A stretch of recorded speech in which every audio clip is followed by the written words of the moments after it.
చూడండి.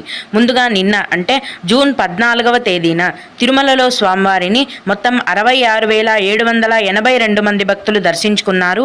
అందులో స్వామివారికి మొత్తం 36,229 మంది భక్తులు తలనీలాలను సమర్పించారు.